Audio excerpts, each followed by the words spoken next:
Indoor stadium ठारे जिला स्तरीय जातीय क्रीड़ा सप्ताह पालित। गजपति जिला पालाखंड स्थित इंडोर स्टाडियम ठारे आज जातीय क्रीड़ा सप्ताह दिवस पालित हो जाइछि। एही अवसर में गजपति जिलार समस्त क्रीड़ा शिक्षकों को नहीं एक प्रशिक्षण शिविर अनुष्ठित होइतिला। एही अवसर में मुख्य अतिथि भाव गजपति जिलापाल श्री विजय कुमार दास जोगदे समस्त क्रीड़ा शिक्षकों को दिने निजे केमिति फिट रही अन्य मानकु किपरि प्रेरणा देबे सेति प्रति ध्यान दे नियमित योग और प्राणायाम करिवा पई गुरु मंत्र देइथिले। एही अवसर में महान हॉकी तारका ध्यानचंद को स्मरण करी समस्त क्रीडार उन्नति निमंते आगे आसिबा पई आह्वान देइथिले।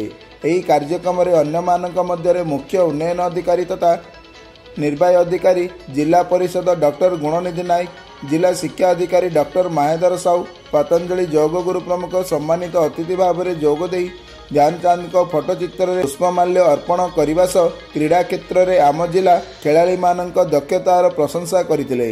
एही कार्यक्रम में जिलार उत्तम प्रदर्शनकारी क्रीड़ा प्रतिभा तथा अंतर्जातीय क्रीड़ाविद श्री किशोर चंद्र रथ को जिलापाल संबर्धित करथिले।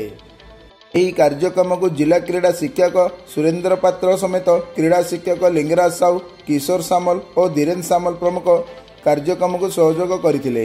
एही समस्त कार्यक्रम को क्रीड़ा अधिकारी तथा डेप्यूटी कलेक्टर श्री प्राणकृष्ण पाणिग्राही परिचालना करथिले।